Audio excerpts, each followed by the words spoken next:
Hey, I'm Sonny, and I used to be incredibly toxic online. Not just having a bad game and telling someone to uninstall, I mean the kind of shit I can't say on YouTube. The kind of shit that would really hurt people I know and love. I was edgy, angry, and I spent too much time on 4chan. So basically, everyone on 4chan. Over the course of my teens, this was pointed out to me by people, and I slowly started to realize the effects of my actions. That what I thought was a momentary thing could affect the recipient for a long time after. I'm incredibly ashamed of who I was, but I'm also very proud of how far my character has changed, and I feel as if I've only become as such because of research and opinion seeking I did for my actions in the past. No excuses, I was a serious cunt. But the relevance of this is that after a period of time when playing games, I basically stopped saying anything. I would never communicate in team-based games. If someone said something negative, I would block them. If someone was being positive, they would get no response. Life moved on, and whilst I came out of my online shell slightly, I wasn't the biggest communicator outside of when I was in voice chat with friends gaming. Fast forward to the first lockdown during July of 2020. A friend pointed out that the Final Fantasy XIV free trial had just been upgraded and included the first expansion for free. I'd been thinking about trying it for a good while, and that combined with having a friend to play with felt like the best way to get into the game. So one day I installed, unsure as to what weeb shit I'd find, and I've never looked back.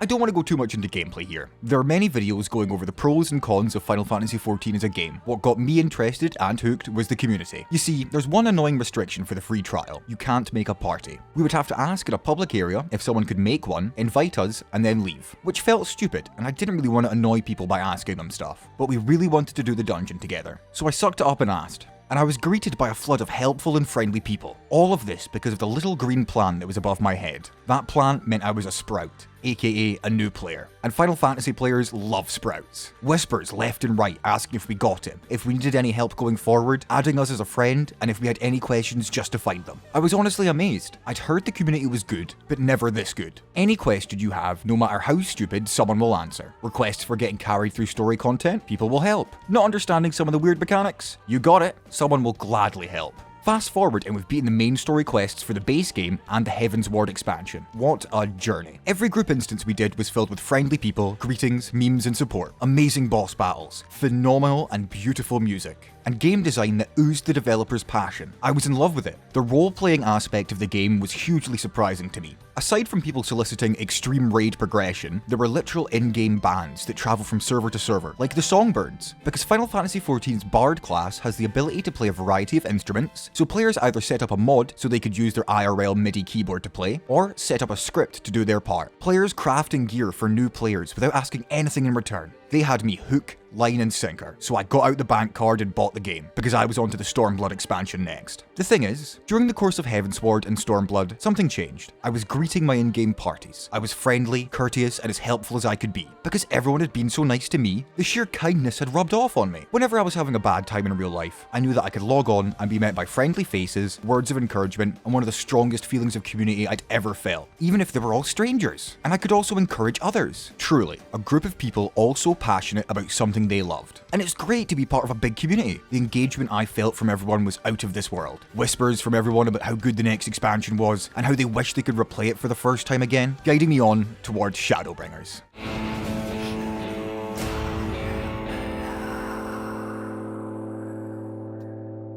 Now, I don't want to spoil any of it, but Shadowbringers is my favourite RPG story of all time. The characters, the setting, the world building and story seeds that had been planted from when you first started in A Realm Reborn through every expansion on its way to this point, they all culminated in a story that had a massive impact on me and the rest of the community. I can't lie, I got pretty upset at points during the story. It's a true heartwarming and wrenching tale. Stories about power, loss, hopelessness, and the nature of even existing, made even better by the phenomenal voice actors. If we close out of my current editing tab and look at my wallpaper,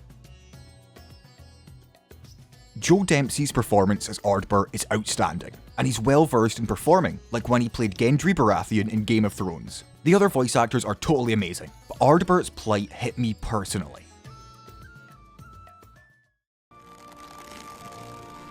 We did everything right. Everything that was asked of us, and still it came to this. You of all people should understand. We will not falter. We brought our world to the brink of destruction, and now we must save it. Whenever you talk to a Final Fantasy XIV player and ask them what their favourite moment is, almost all of them are going to say something different. A small amount might say raiding moments, but most will say a specific moment from the story. And since it's a couple hundred hours of story to get to Shadowbringers, there's a lot of moments for players to enjoy. Now, I mentioned music earlier, but I'd like to take a quick moment to talk about how phenomenal the soundtrack is in this game.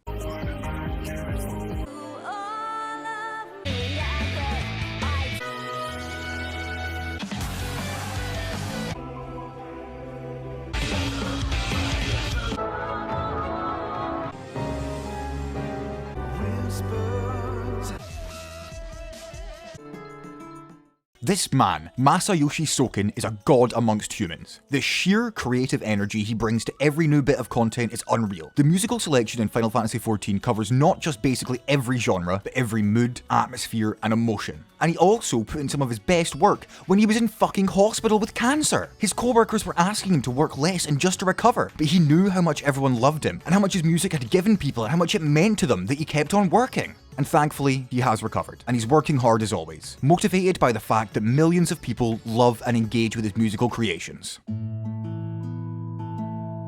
I have a hard time recommending this game to people when I say base game is okay, Heavensward is great, Stormblood is good, and Shadowbringers is the best thing since sliced bread, but you have to play 200 hours before you get there. Obviously, if it wasn't worth it, me and others wouldn't be raving about it till this day, but I can't force or even suggest someone else put themselves through that much time to get there. Not everyone has as much free time as me. And for full honesty, the kindness in Final Fantasy XIV is amazing, but on occasion, it can become a bit of a hug box. In some cases, criticism isn't allowed. Even with the new player code of conduct, you shouldn't tell someone they're doing a raid mechanic wrong. You should suggest another way to do it, but not force it upon them, which frankly is fucking stupid. Sometimes people are bad and need to be told the proper way to play, but I can also see where the developers are coming from. The game is designed to try and support all players from many walks of life. There's hard content for those that want it, but the main story should only be a light challenge at points for the majority. But unlike other companies, Square Enix are actively trying to foster a supportive community for players of every skill level, not just a supportive endgame scene, and for that I'm grateful, because I am dog shit at this game. I'd slowed down my playing before the latest expansion Endwalker came out. I hadn't really logged on in a couple of months except to do the patch story content in anticipation of it. Now so much happened in Endwalker, I can barely even skim it. The value you get out of the expansions in this game is worth multiple AAA purchases. But once again, life lessons, the brutality of man and nature, and one of the most important discussion points, sacrifice. Without spoiling it, for those that have played, we couldn't have known, right, that the walk cutscene would be one of the most gut-wrenching and sympathetic cutscenes we might ever see, or that when it came to the end, during the final boss fight, it wasn't the boss's fight theme that played, it was yours, as you lay the smackdown of an eternity. Even remembering moments from the game gives me goosebumps to this day. A certain song playing, or a voice line, and I'm reliving all the emotions I went through. If a game has that much staying power with me, I think you can guess my opinion on it. What I can say is that the passion and dedication the director Yoshi P and his team have put into the story and fostering a community have made me a player for life. Before recording footage for this video, I hadn't logged on since a month or two after Endwalker came out. I'm a story player now, and I'm totally happy with that, because I know whenever I come back, be it on a sad day or a happy one, I have a great story, supportive community, and otherworldly passion and kindness to come back to, and I'm incredibly grateful. I can't wait for the next expansion and the stories it'll bring, and the moments the community will share. If you wanted to try Final Fantasy XIV, it has the best MMO free trial around, which got me hooked. Even though I play a lot of RuneScape now, I'll still be watching new players' experience videos about coming into the game, and trying my hardest not to cry when Flow comes on. Wait, no, Sonny, why do we have to put it as the ending song? No!